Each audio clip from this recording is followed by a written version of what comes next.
Good evening, everyone. So, thank you so much for joining us. It's our second week with accountability. So, we're all about working on our business, not in our business. So, really appreciate you guys, taking the time out because this is really time carved for you to work on your businesses, like I've just mentioned. There's so much that we're doing each day, things can get forgotten, and we want to try and get out of that rat race, and that's why we're here. So, we're doing this 45 minutes to be able to give you guys that bit like a power hour. I know it's not an actual hour, but it's a power hour where after we do our little share of a tip with a system and what we have as our little mini presentation, we only like to do that for like 10-15 minutes.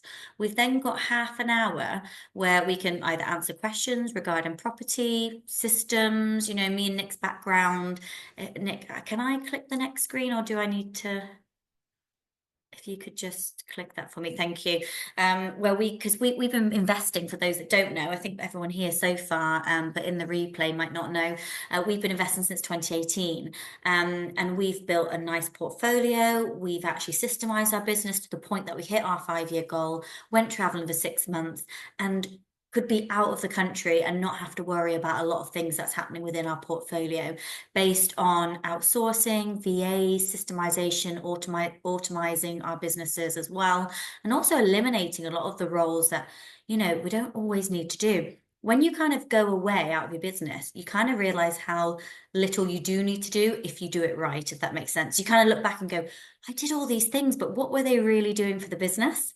It's really easy to get ourselves busy and we tend to then not really look back and go, was that just busy for the sake of being busy because I'm feeling guilty that I've got free time?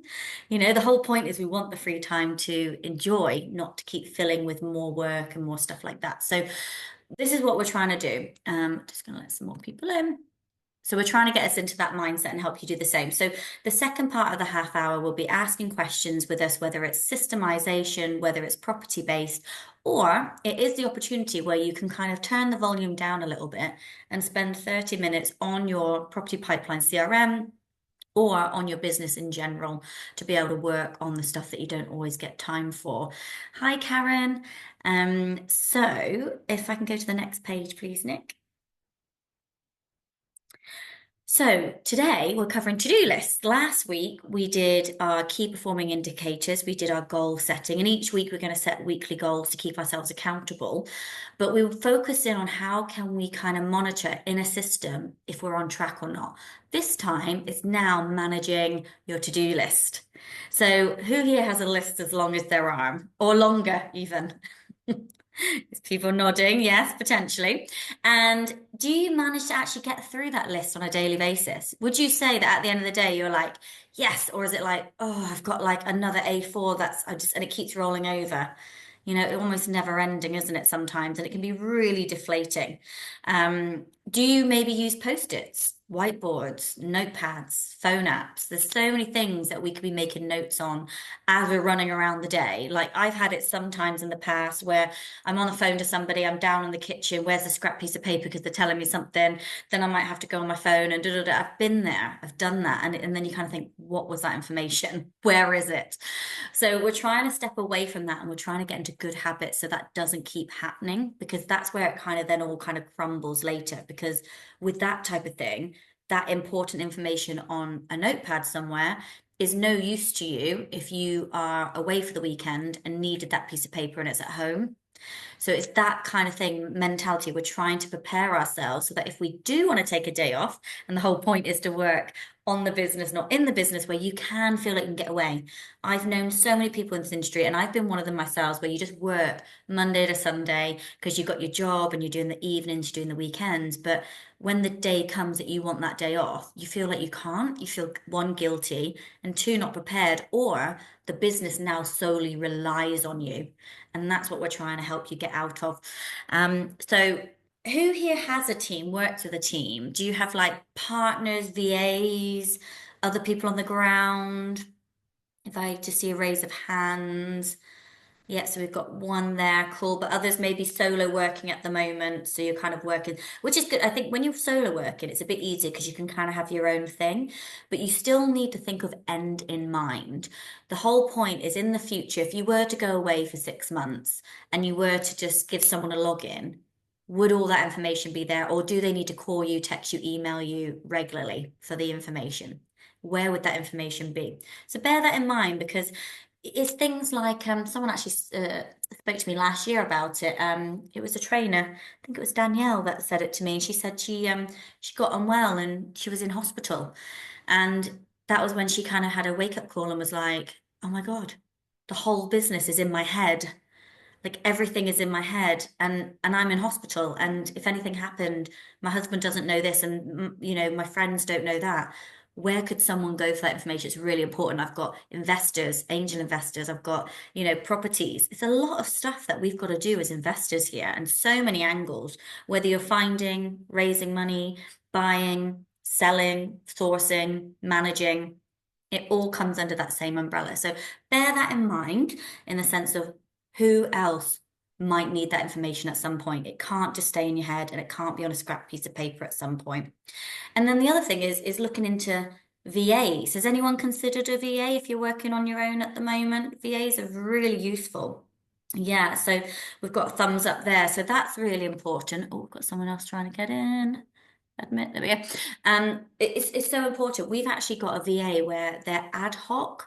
So some people you have to contract a certain amount of hours, but we managed to find someone and said, we won't need you all the time as we're growing because we're only small when we first needed them. It might just be one task this week, couple of tasks the next week. And we just grew with them. And now it's more of kind of a thing of like looking at our kind of workbooks and stuff and going through meetings and looking at our tasks and our to-do list and going, how important is that? Can I outsource that? Can I eliminate that? Is that really a my task or can that really be someone else's task? How many hours can I save? Nick, could you please go to the next slide, please? So, some of you would have heard of these books, and I've spoken to some of you guys recently. And if you're listening to our podcast, the Shelf Improvement podcast, we're actually covering the 4 Hour Work Week at the moment. It's a bit of a hard listen on Audible. I would definitely recommend if you're looking at reducing your business hours, getting the 4 Hour Work Week as a book. Eat That Frog is amazing. It's been top of the list for me and Nick for a very, very long time. It's about prioritizing and not putting off the thing that you really don't want to do, which is probably the most important thing. And you might have heard of it before where the 80-20 rule, a lot of us are probably doing 80% of work and only getting 20% results. And we want to flip that on its head. If we just did that one thing, eating that frog, that would be the 20% and you'd actually get 80% results. So you can see that you just need to flip it a little bit. You could be looking at that big ugly frog and think, I don't want to do it, procrastinate. And then you've got like 10 other things on the list. And you could go, I nailed 10 to-dos today, 10 things on my list, but I didn't get that one thing done. But those 10 things might only get 20% results, whereas that one thing could have given you 80% results. So it's just bearing in mind what is the most important thing in your business. And then The Who Not How is a brilliant book when you are starting to look at outsourcing stuff, from thinking about, getting a cleaner in your home.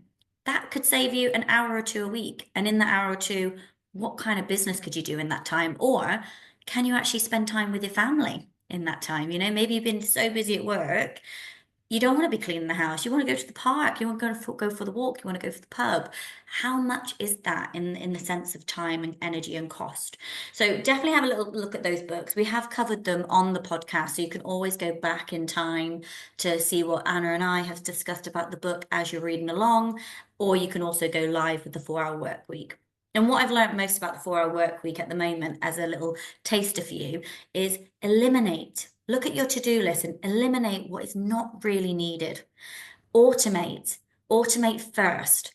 Because if you can automate something, which is basically what a CRM is doing most of it, you get in a system, you're automating so that in the future, it just works like clockwork. And then you would delegate. Delegate's almost the last. Outsourcing and delegation is the last because there's no point delegating and giving loads of people tasks to do when that task isn't maybe relevant. They're just going to be rushing around like headless chickens like we were in the first place. So we want to be specific in our stuff. So bear that in mind when you're looking at your to-do list. because it's so easy to be like, "Oh, I've got all this stuff to do." And I guess just, I mean, when you read the Eat the Frog, it'll all come clear, but just as kind of a little starting point of it, when you look at your list, say you've got like, I don't know, 20 things on your to-do list tomorrow. What he says is label them A, B, and C in order of importance. You might have 3 or 4 A's, very important, 5 B's, and 10 C's. And if I remember correctly, it's something like all the C's you should just eliminate, really. Either don't do them or definitely get someone else to do them. But are they really important? Or can they be moved to the next quarter? How important is that really now to your goal? The B's would be more kind of outsource, and then the A's is the only thing you do. And then if you've got like 3 or 5 A's, you would number them 1, 2, 3. And then the A1 will be the first thing you do. A2 will be the second thing you do. A3 will be the third thing you do. And it's just a really nice guide to make sure that you're always doing the most important money-making task first, and you're not, rushing around. And you like, I had such a successful busy day, but when you look at it, you're like, okay, I've done a social media post, great. I've done the washing, I've done the cooking, I've done the errands, I've done a viewing and all these types of things. But then you're like, but the thing that I was meant to do today that actually makes me the money, I didn't get around to, and now There's a it's 9 at night. Holly, there's a good quote from a book you've been listening to recently that says, and I've written it on my board in front of me, and it's, am I being productive or just active? Because it's really easy to say, right, I've done loads of, exactly like you said there, I've done loads of stuff today, but what was actually productive on it? And I remind myself of that when I'm choosing what to do, or every so often going, am I just being active and being a busy? Yeah. And I think that's also kind of drilled into us back at school and things. Like if you're not doing something, it's like, what are you doing? What are you doing? Like when we can't, it's whatever it is, our society, if we're sat around it, like it's like we're lazy. And it's really interesting. The book with the 4 hour week, he's actually saying, if you're not doing anything, you're actually lazy. Because if you're just busy, as in like a busy fool, it means you haven't actually taken the time to really ensure that you have the time, if that makes sense. So he actually switches on his head and say, if you're really busy, it means you're lazy, because actually if you sorted it out, you would be in complete control. And it's like, ooh, like triggering. Because I'm like, I'm not lazy, because we've always been told that if we're sitting around that we're lazy type thing. So yeah, it's an interesting one. All right, Nick, is it now to the next one? You've got the thingy. I feel out of Yep. control. Yeah, Outsourced, cool. outsourced, but out of Cool. Yeah. control. Yeah. Do you want to, should we jump on to looking at how we Yes, manage our calendars and tasks and stuff? yes, yes, yes, yes. Okay, brilliant. Cool. So So today's I'll tool. kick off if I want you, and just jump in whenever you think of anything. Yeah. But so this is my calendar. This is a real calendar, not kind of made up stuff. So I just want to talk you through how we use it to kind of manage our week, keep track of what we're doing, keep ourselves accountable, and also get a feeling of kind of what we've achieved during the week. So firstly, I've kind of got a concept. I've got my tasks at the top, which are kind of, they're more like kind of non-time based things. Then in the middle, I put anything I'm working on during the day. I like to put it into chunks of time because that gives me like a satisfaction feeling that I finished that chunk of time. And then when I finish that chunk of time, I just go and click on it and say held, and then it kind of gets grayed out, so I can see what I've done during the week. And at the end of the week, I can see what I've kind of achieved in the week because the stuff will be grayed out that I've completed, and it won't be grayed out if I haven't completed. And I can work out what I need to move on to the next week and stuff like that. So it gives me a nice visual way of doing it, and it's kind of that got that satisfaction of like crossing stuff off as well. So yeah, that's the kind of the calendar view that we use to help us managing our time.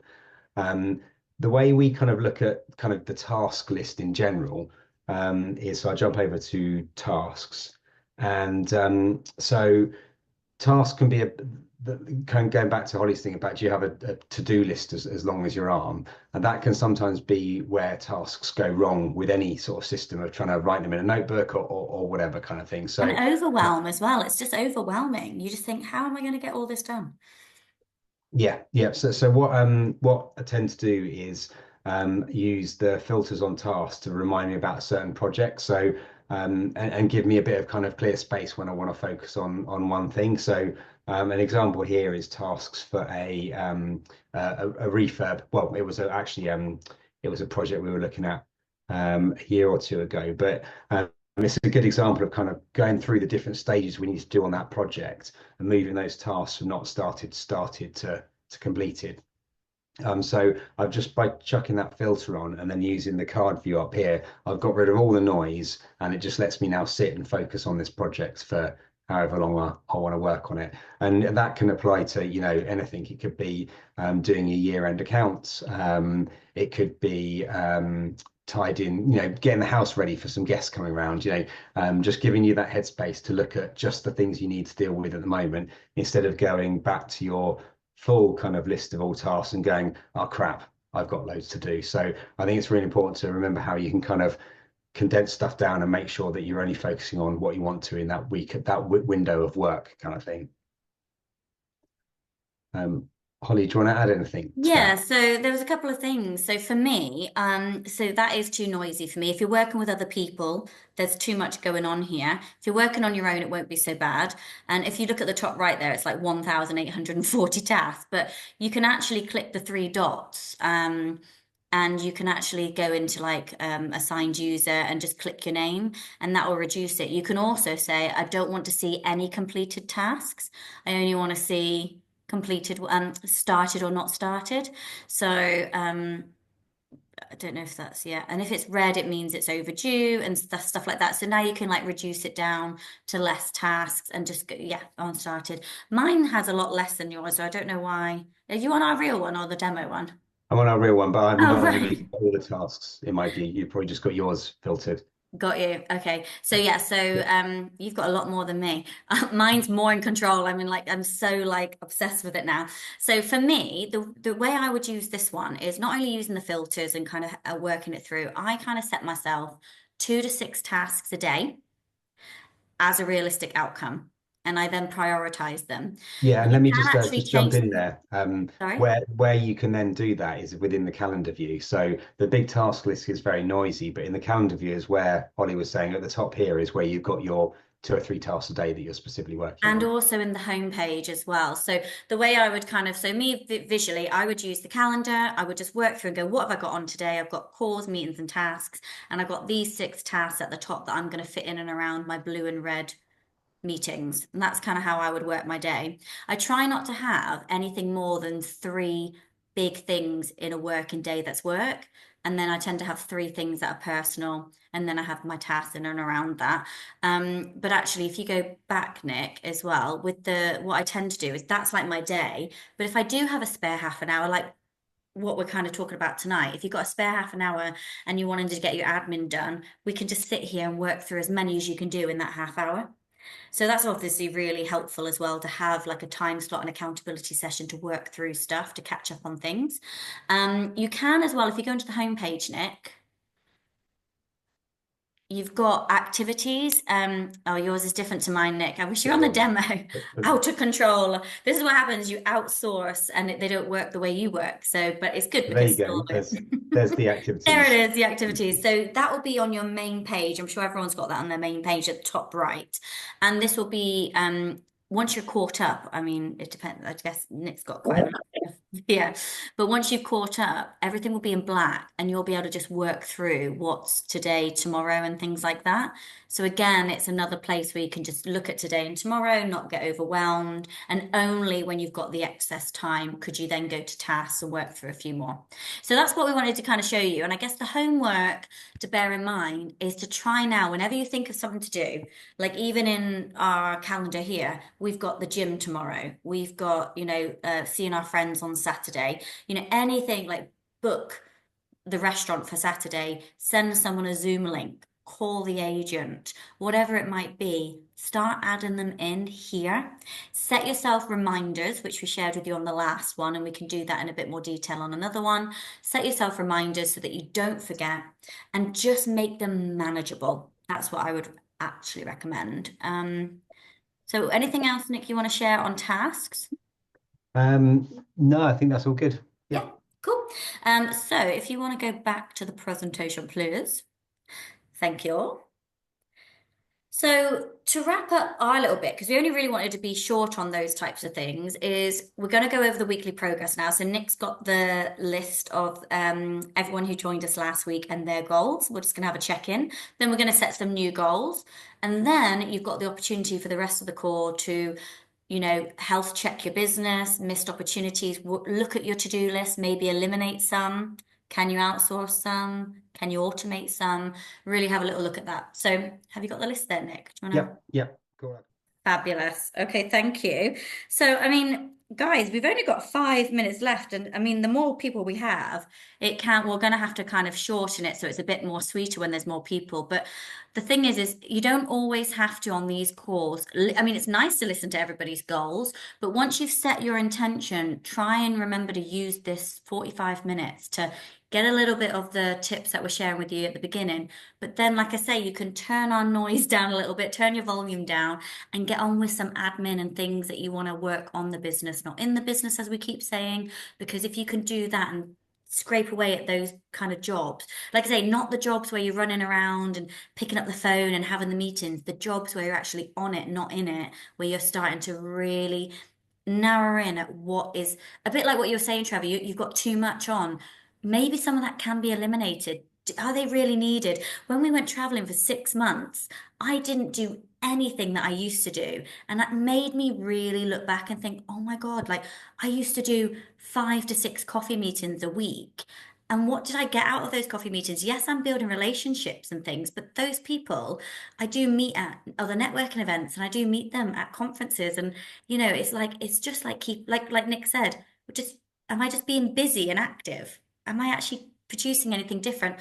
For me, having those less coffees, which is like 5 hours a week of my time back, I can either choose to make more money making tasks, more time freedom with my loved ones, maybe, but the outcome still ended up being the same.